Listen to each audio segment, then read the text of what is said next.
Good morning, everyone. My name's Simon Bolton, CEO of Envipco, and very much welcome you to our Q1 2024 earnings presentation, joined by two colleagues, Bob Lincoln, President and Head of the US Business, and Mikael Clement, who's Investor Relations and Corporate Strategy Officer. Normal disclaimer, just very solid Q1. It gives me pleasure to report. Group revenues, 27.4 million euros. So that's over 160% higher than a year ago. I think we've passed a really good threshold. So last 12 months revenues now over 100 million euros as we continue to execute our growth strategy that we've laid out over the last few years. Gross margins, 35%, gives a gross profit over 170% up at 9.6 million. Overall performance for 1Q, very positive EBITDA of 2.7 million, and certainly a significant year-on-year improvement versus a loss of just under 1 million a year ago.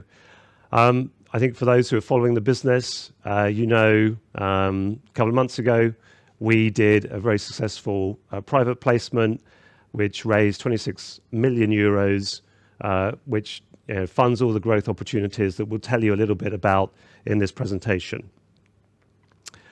Maybe for those who are just joining for the first time, a little bit about us in Envipco. So we're a recycling technology business. We've actually been around over 40 years. We've got very, very solid business that Bob will tell you about in the US, 40% market share. And for the last few years, we've really focused on the European market, where all the growth is coming from. And this is really driven by legislation, which has recently been revamped to really focus on the recovery of single-use beverage containers. And to do that effectively, the best way of doing that is to put in a deposit return scheme, a DRS, which gives a small deposit, which consumers of the beverage can get back when they return the container.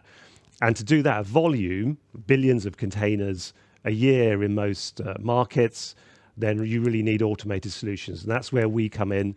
We provide the technology, the RVMs, reverse vending machines, and the systems and services around that. So once again, we've now, last 12 months, we've passed over 100 million, which is 2.7 times 2021 revenues, and with 35% gross margin. So we continue to be on track to our, what in 2021 were long-term targets of 4 to 6x in revenue, 30% market share in these new greenfield markets that are opening up in Europe, and a gross margin of 40% as we exit 2025. If we look at how that has come through over the previous years, you'll see that whilst the US business remains a real solid foundation for us, and we're seeing some really great opportunities for growth and development in that market at the moment, you've seen nearly a 10x increase in revenue in Europe. And again, all of these markets are starting to put in deposit return schemes, which needs our products both now and in the years ahead. So that kicks off the start. Now I'll introduce Bob, if you could talk us through the operational review. Thanks. Thanks very much, Simon, and good morning, good afternoon to everyone. I'm going to take us through an operational review. But a question we're often asked, these are vast market opportunities. We have tens, 30,000 machine opportunities. So the question comes, why are we winning our share? We have a lot of proof points that we're doing that already. It starts with the product portfolio. We have probably the broadest product portfolio in the business, from very small applications all the way up to hypermarket applications. So there's no customer that we don't have a product form that we can meet their demand with. We also have significant global customers. We've acquired new global customers in Europe, and we're performing to their expectation.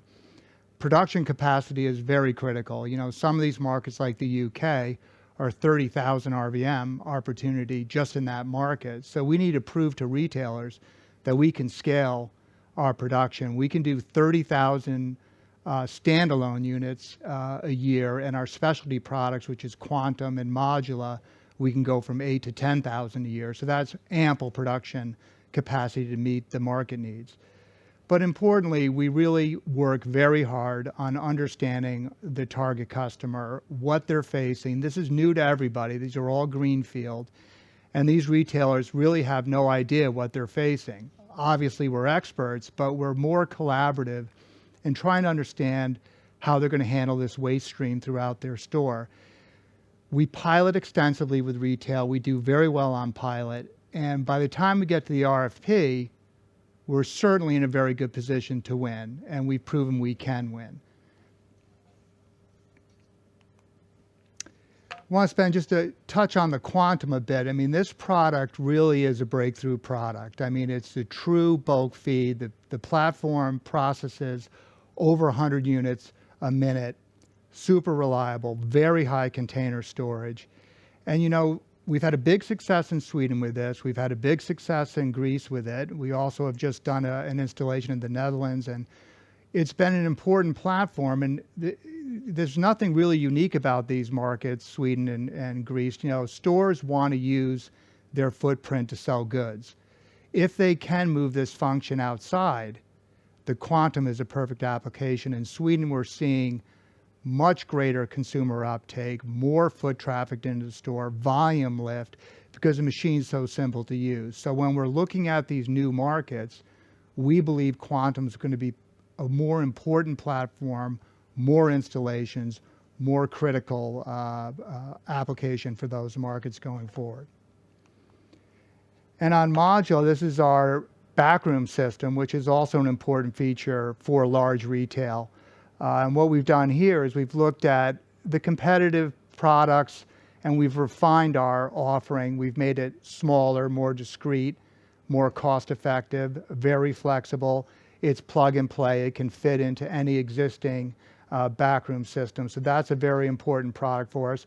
So we definitely have the low end very well captured, and now we have high end applications, very competent products in those segments. In terms of operational updates in North America, the state of Connecticut doubled their deposit value in January to 10 cents. We've seen a significant increase in our container volumes, which of course, you know, hit our bottom line. It's been very visible, this law change in the neighboring states of Massachusetts and New York. And we have every expectation that both of those states will also double their deposits. We have a very big machine base in both of those states. It's legislative, so it's hard to pinpoint when it will happen, but inevitably, those states will also double their deposit. California is a big focus area for the company. Last quarter, we launched a pilot there to establish some proof points on how we can raise redemption rates in existing locations. We've had the state regulators look at this site, visit it, highly complimentary. It's still a very difficult market, but we are not giving up. We are going to put a lot of effort and scrutiny on how to crack the code in California. In Europe, I just got back from Ireland. We have a very solid start there. We have an unbelievable team. We have reporting on reliability on our machines in Ireland to the system operator. We're at 95 to 97% uptime on our platform in Ireland. So this just goes to the reliability of our technology, our responsiveness of our service force. So that's off to a very strong start. Hungary, of course, continues to be a big revenue driver, not just in this quarter, but we expect Hungary to continue to be an important revenue driver throughout the year. Demanding customer in Mohu, we're meeting all of their expectations. The Romanian business is still moving forward on a constant, steady state. There's still tier one opportunities, traditional retail, small retail, and municipal applications in Romania that our sales team is working. So we believe there's growth to become, in the future in Romania. And as I mentioned in the quantum slide, this continues to show success. Greece, Netherlands, Slovakia. So we're moving forward in a meaningful way in these markets. And now I'll turn it over to Mikael. Thanks, Bob. I'll bring you through some of the financial highlights and details for the quarter. Revenues, as Simon mentioned, a very strong performance in the first quarter of the year. Revenues at 27.4 million euros, a growth of 164% from Q1 last year. Somewhat down from Q4, but still a very, very strong performance. Gross margins in the quarter, 35%, up from 33.9% in the corresponding quarter in 2023, with gross earnings up 172% year over year. Gross margins were slightly down on a sequential basis from Q4, as we had some manufacturing cost effects from the Q4 capacity buildup due to the very strong sales we had in that quarter. Operating expenses were up 48% year over year versus a growth in revenues of more than 160% year over year at 8.5 million euros. Driving an EBITDA of 2.7 million euros versus an EBITDA loss of 0.9 million euros in the corresponding quarter last year. EBIT positive 1.1 million euros versus a loss of 2.2 million euros in Q1 23. The key driver behind our growth in the first quarter of 24 once again is Europe. European revenues were up close to 800% to 19.9 million euros. Key driver being installments of RVMs across several European markets. Greece, Hungary, and Romania continue to be our key growth markets in the quarter. In Q1 24, we also saw our initial first revenues from Irish installations. Program services at 0.7 million euros in the quarter. Keep in mind that during warranty periods, we do not generate any service revenues. So the sharp rise in installments that we've seen over the last few quarters will take some time until we start generating service revenues on. To North America. North America continues to be a very stable and profitable business for Envipco. Revenues in the first quarter amounted to 7.6 million euros, a drop of 7% versus Q1 last year.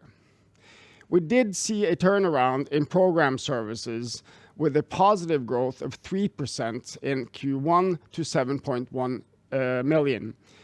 We are seeing, as Bob mentioned, positive volume effects in Connecticut from the doubling of the deposit values, following then several quarters of negative growth in program services. RVM sales in the quarter were at 0.5 million euros, down from 1.2 million euros in Q1 last year on difficult comparisons, as the Connecticut DRS expansion gave very positive sales effect late 2022 and early 2023.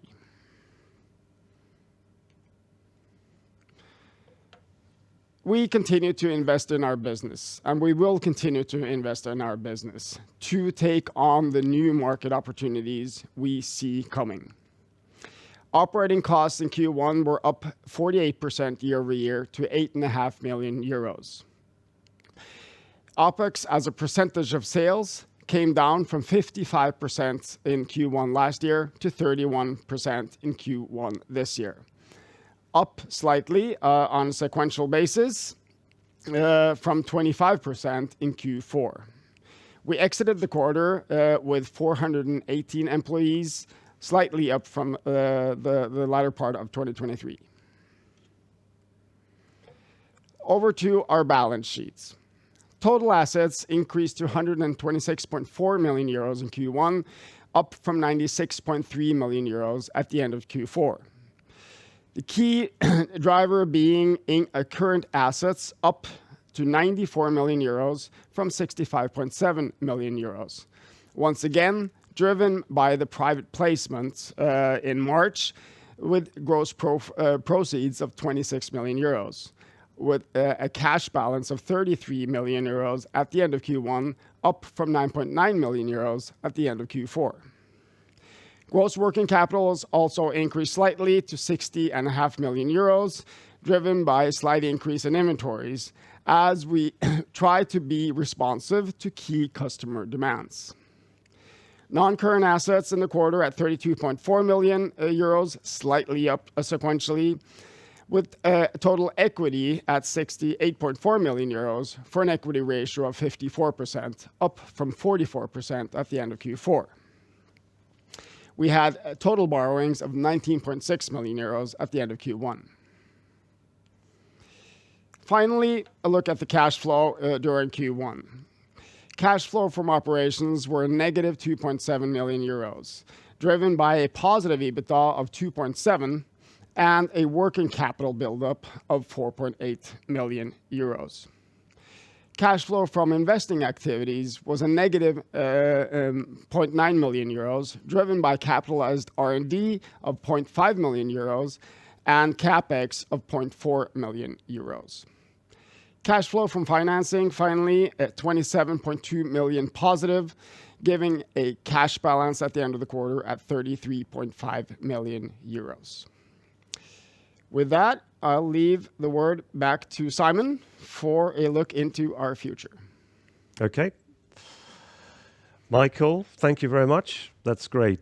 Maybe before we go on, what we see on the screen here is example of the quantum product that Bob was talking about. So there you see Mark Vlaar from Bund Gas, the first installation in the Netherlands, getting a very small bag into the quantum. So thank you, Mark, for that. And I think it shows the opportunity for the quantum platform, both in the Netherlands and in some of the other markets that Bob has talked about. So maybe to close off before we open up for Q&A, journey ahead, we continue, solid quarter. We continue our growth journey, the journey that we laid out a few years ago. And we'll talk a little bit about a couple of key legislative and market updates that are quite specific that have come through in the last few weeks. Promising revenue outlook, 24 and beyond. We've talked previously about Hungary, Romania, Greece, the US, very solid foundation businesses that will continue to deliver in 24, and then new markets coming through, mainly next year, but certainly a very positive outlook. And then as we continue to build and scale our business, we will see some quarterly variation. I think Mikael talked to that on gross margin, but overall, our focus is to exit 2025 with a 40% gross margin business, growing revenues 4 to 6 times versus 2021, and then in these very important greenfield markets, have a 30% plus market share, which we've got several demonstrable proof points on at the moment. For those who have followed us a little bit, you've seen this slide before. Basically, the market for our products, reverse vending machines, is set to treble from about 100,000 in the market to 300,000 in the market. So it's adding 200,000 at roughly a 20k euro average sales price. That's a very significant market opportunity. And I think, if anything, that market opportunity has been reaffirmed and crystallized with what is a watershed moment for EU legislation. So the EU Parliament last month approved the packaging and packaging waste regulation, so-called PPWR, which really sets out as a regulation now hard targets for the recovery of beverage containers, 90% by 2029, and also the reuse of that material in new beverage packaging. So what we have is, and also within the regulation, is an acknowledgement and a mandate to use deposit return schemes to drive that enhanced recovery. And with 13 out of the 27 EU countries yet to introduce deposit return schemes, this obviously gives us a lot of confidence in the future.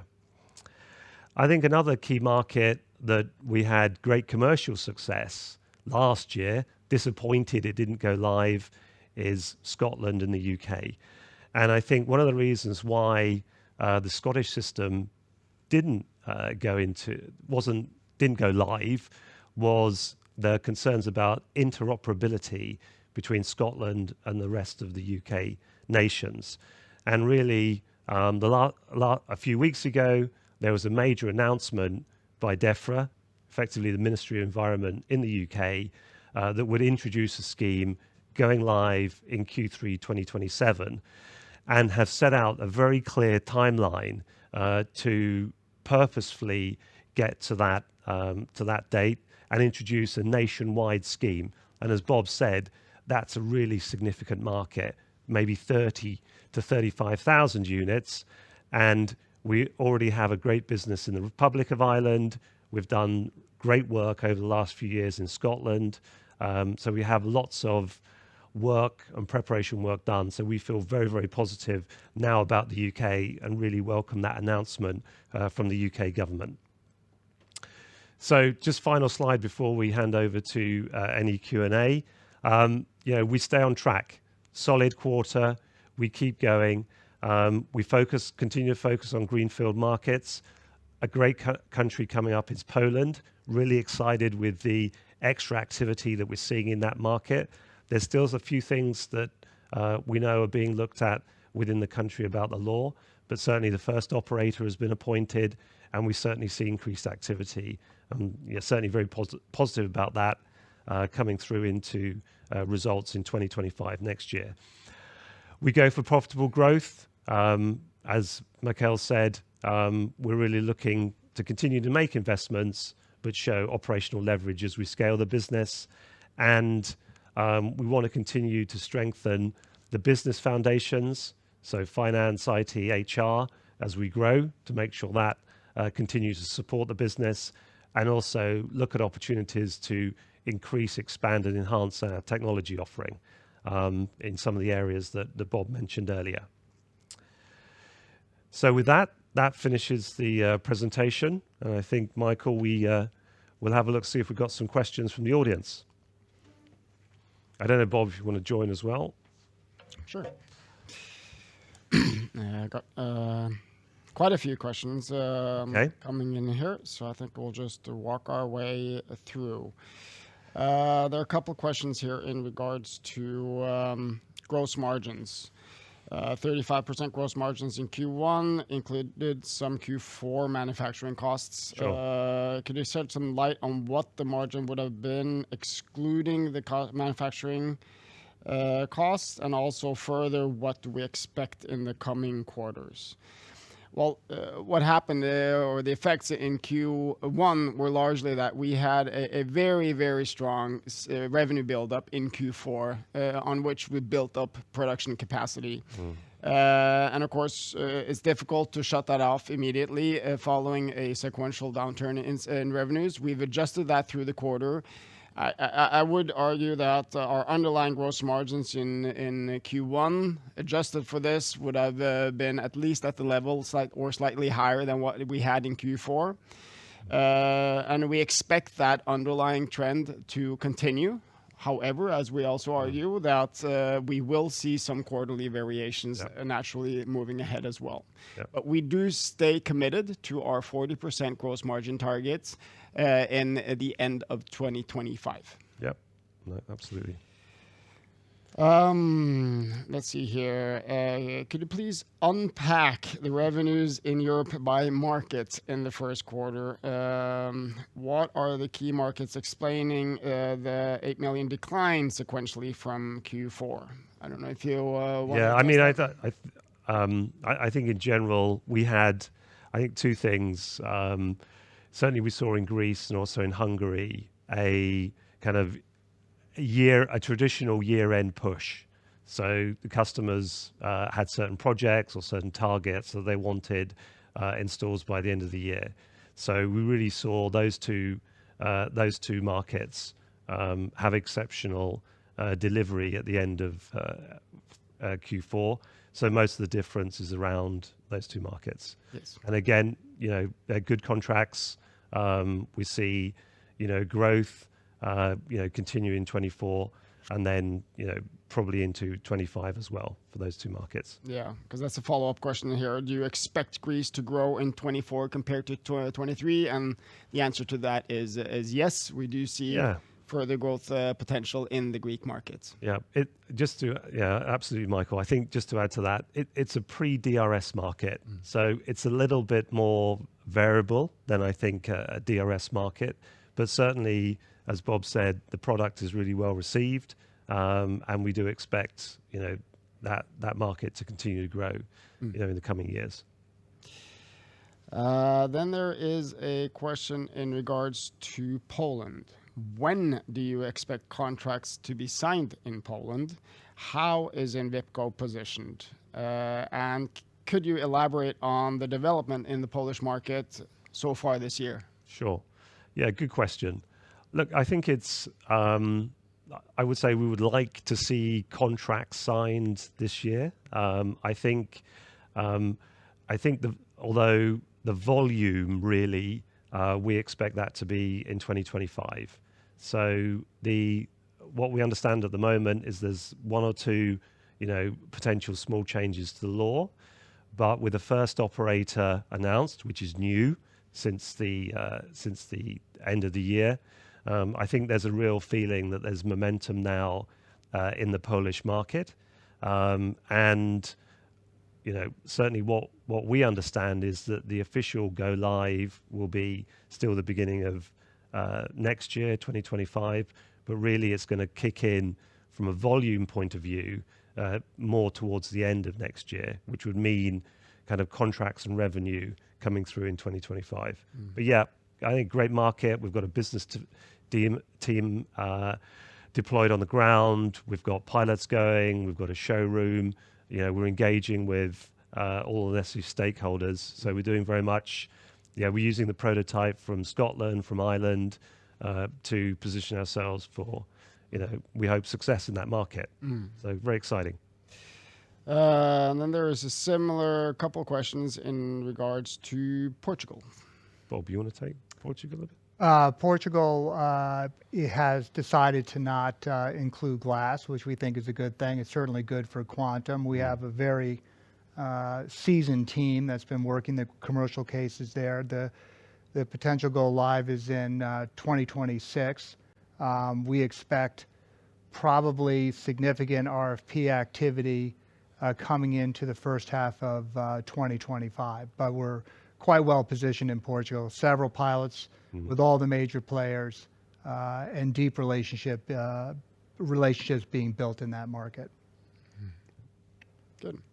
I guess, Bob, you can continue with this one. Can you elaborate on the pilot in California and that opportunity? Who is our partner? How are retailers currently planning to handle the legislative changes potentially from next year? Good questions. Well, there are some important dynamics that we believe will help introduce RVM technology. The most important is retailers throughout the state of California had an opportunity to simply pay the state to not comply with the law. The state said you can't do that anymore. So you must take back containers if you sell containers. Now, the law allows for groups of retailers to have a common site. So that's what they're opting to do, these cooperatives. So multiple retailers will invest in one site. Again, very advantageous to quantum. So if you have accumulation of volume among many retailers in a single site, that's quantum. We hope to have a quantum out of the ground in the next quarter, certainly. But what we've done now is we've put our Optima platform with an existing player called CRV, which is a traditional take-back parking lot retail provider that's just weighing whole containers. So we put our Optimum platform in there to automate after hours when it's heavily queued. excess volume can go through our platform. All these things help raise the rate of return, which is what the state's interested in. The state wants us there, and we're working very closely with the regulators to make sure we have a model that works and is durable going forward. Good. Then there is a question in regards to growth after beyond 2025. What type of growth opportunities do we see? I think, yeah, that's a great question, and there's probably 2 hours of that. Look, I would say, I think a couple of things. First of all, as I've referenced the packaging and packaging waste regulations, that has a target 90% by 2029. So we've been talking about a lot of markets that are now active: Portugal, Poland, obviously Hungary go live, Ireland go live, Romania go live. But we also have lots of other countries, some of them quite large: France, Spain, Italy, Czech Republic, Bulgaria, and so on, who have just started that journey. So by the time that journey starts, even if you started at pace now, that's going to be by definition, after 2025. So that's going to be more 2027, 2028 to 2030 itself.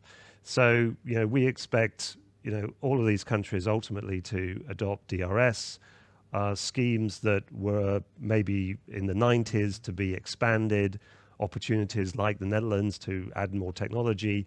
So very good growth, certainly in Europe in 2030.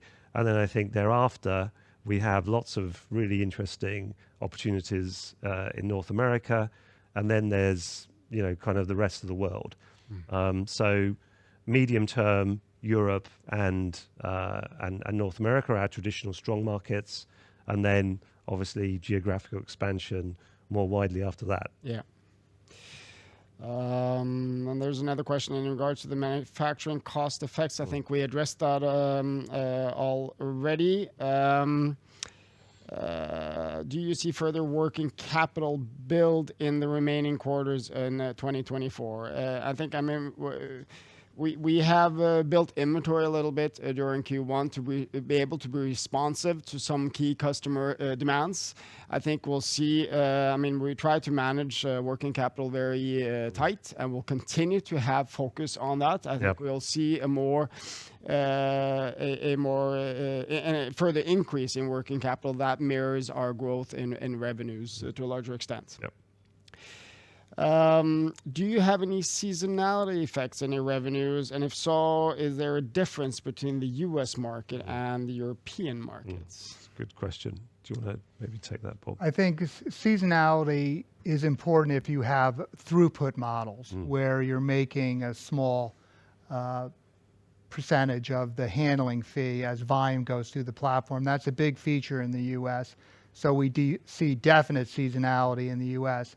In Europe, it's more a sales and service platform, so volume really doesn't come in and affect our numbers on a seasonal basis. Yep.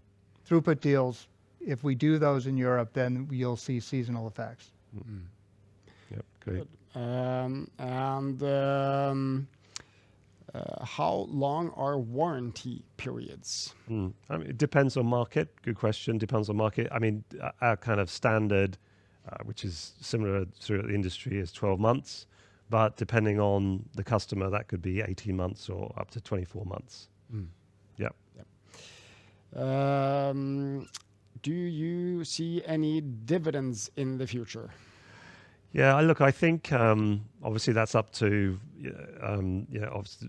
board and shareholders and so forth. But certainly we see a lot of exciting growth prospects. I think you see that coming through in our results over the last few years. So, and the reason to do the capital raise is to have that capital and have that cash available to really pursue all of these growth opportunities. So it's such an exciting market that, shareholders agree with me, but let's use the cash to pursue those opportunities. Good. And I think that brings us to the end of Great. questions. I don't know if you want to have any Yeah. So concluding remarks. So thank you very much, Bob, Michael. Thank you very much for also talking through the business. Yeah, and thank you very much for your interest. Again, solid quarter, continues a really great uptick that we've had Q3 and Q4 last year. We'll continue. It's been a pleasure talking about our business. Obviously, we're available as a company to answer any questions you have, and we look forward to seeing you at Q2 in a few months' time. Thanks very much and have a great day.